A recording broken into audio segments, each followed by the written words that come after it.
Hello बच्चों, आइए प्रश्न को समझते हैं। प्रश्न दिया गया है 12 धन 16 धन 24 धन 40 धन n के n पदों का योगफल है। तो बच्चों इस श्रेणी में हमें n पदों के योगफल का मान बताना है। क्या होगा? तो बच्चों इस प्रश्न में जो मुख्य अवधारणा का प्रयोग होगा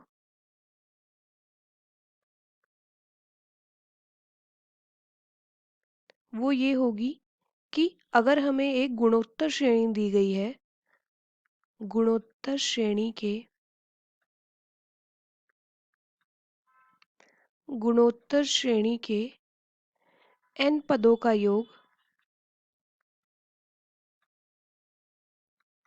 योगफल जो होता है का योगफल जब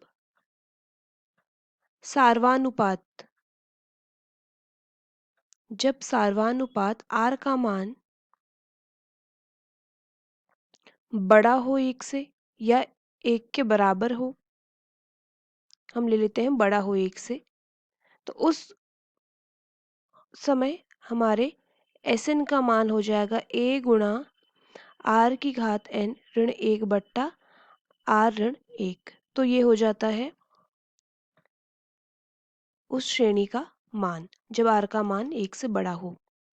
तो बच्चों अब इस प्रश्न में हमें ये दिया गया है कि श्रेणी हमें दी गई है 12 धन 16 धन 24 धन 40, इसी प्रकार Tn nवां पद, तो ये हो जाएगा Sn इस श्रेणी का योगफल।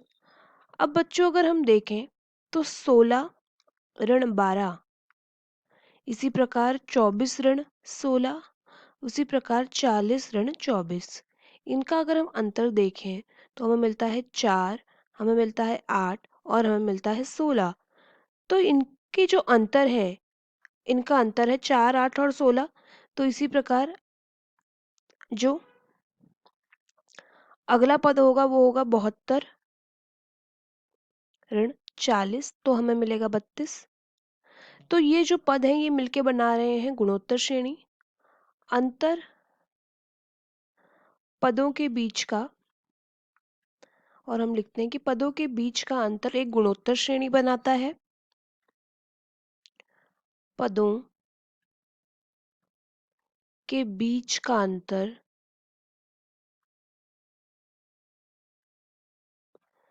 एक गुणोत्तर श्रेणी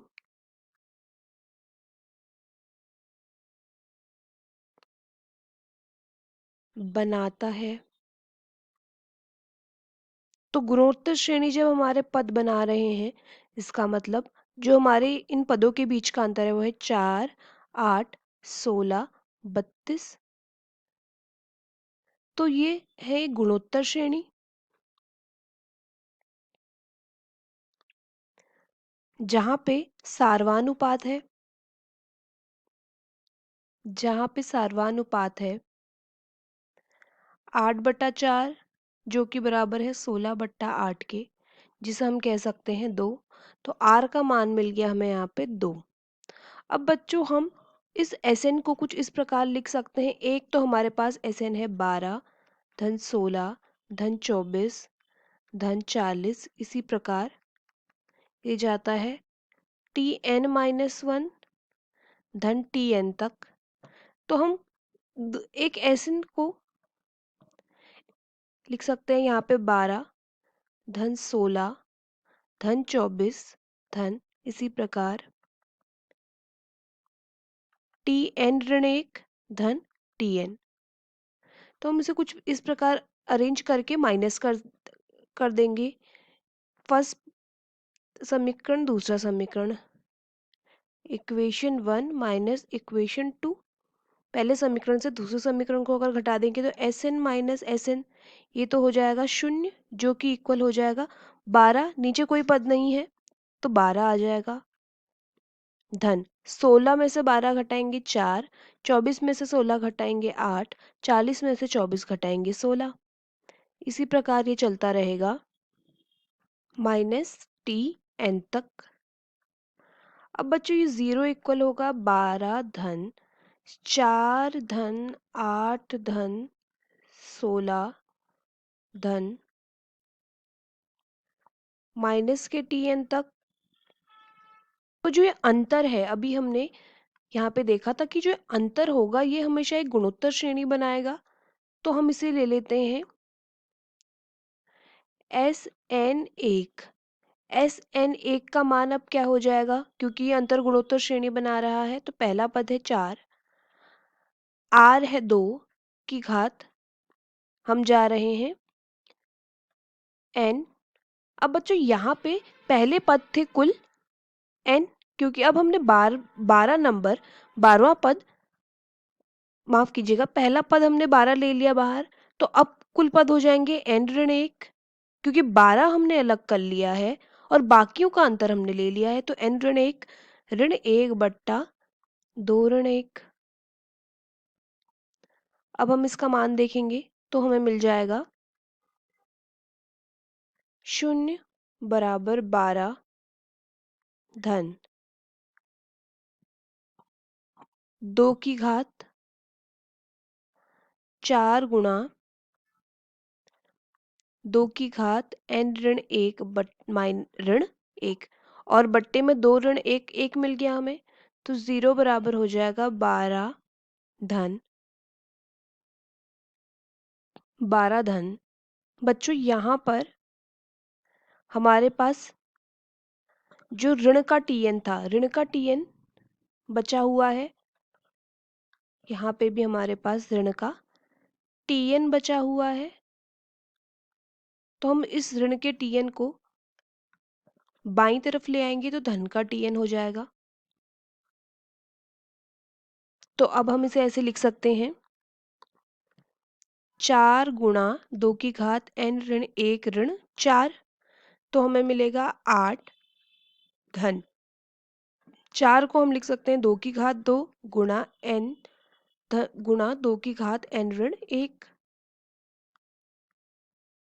तो tn बराबर हो जाएगा 8 धन 2 की घात n-1 धन 2, जिसे हम लिख सकते हैं 8 धन 2 की घात n धन 1। तो ये बच्चों हमें मिल गया है tnवां पद। अगर हम इनका योग देखें पूरी श्रेणी का Sn, तो हम ऐसे लिख सकते हैं, ये हो जाएगा योग 2 की घात n धन 1 धन 8n। अब अगर हम इस 2 की घात n धन 1 को देखें, योग देखें 2 की घात n धन 1 का, तो जब हम 1 रखेंगे, जब n बराबर 1 होगा तो हमारे पास आ जाएगा 2 की घात 2। जब n बराबर 2 होगा तो 2 की घात 3 आ जाएगा। जब n बराबर 3 होगा तो 2 की घात 4 आ जाएगा। इसी प्रकार n बराबर 4 होगा तो 2 की घात 5 आ जाएगा। तो ये चलता रहेगा 2 की घात n धन 1 तक। तो इसका मतलब ये फिर से गुणोत्तर श्रेणी बना रहा है। तो गुणोत्तर श्रेणी का योग अब क्या हो जाएगा,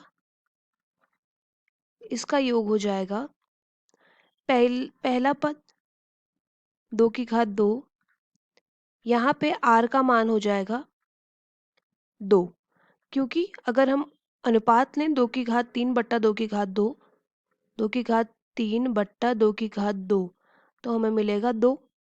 तो ये हो जाएगा 2 की घात, पहला पद है 2 की घात 2,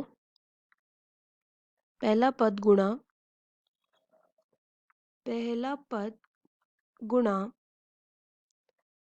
2 की घात n धन 1 तक जा रहा है।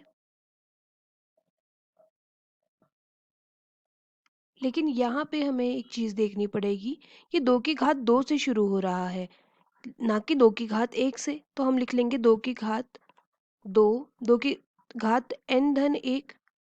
हम इसे ऐसे भी लिख सकते हैं, पहला पद तो है नहीं लेकिन जा रहा है n धन 1 तक, इसका मतलब कुल पद ही n है, क्योंकि पहला पद है ही नहीं। तो पहला पद से यहाँ पे n धन 1 का पहला पद निकल जाएगा, तो 2 की घात n आ जाएगा ऋण 1 बट्टा 2-1। ये तो हमारे 2 की घात n धन 1 का योग हो गया। यहाँ पे कुल पद हम देखेंगे तो वो n ही होंगे, क्योंकि 2 की घात 1 से शुरू नहीं हो रहा है, 2 की घात 2 से शुरू हो रहा है और n धन 1 तक जा रहा है, तो कुल पद होंगे 2 की घात n ही। तो हमें यहाँ से मिल जाएगा 2 की घात n धन 1, ये मिल जाएगा 2 की घात 2, 2 की घात 2, कोष्टक में 2 की घात n ऋण 1 बट्टा 1, 2 ऋण 1 1 हो जाएगा। अब अगर हम कुल योग देखें, कुल योग देखें श्रेणी का, तो ये हो जाएगा 2 की घात 2, 2 की घात n ऋण 1 गुणा धन, यहाँ पे 8n भी था, तो अब हमारे पास उत्तर मिल जाएगा हमें 4 गुणा 2 की घात n ऋण 1 धन 8n, 4 गुणा 2 की घात n ऋण 1 धन 8n। तो बच्चों यही हमारे इस प्रश्न का उत्तर हो जाएगा, विकल्प विकल्प डी उत्तर। आशा करते हैं आपको प्रश्न समझ आया होगा। धन्यवाद।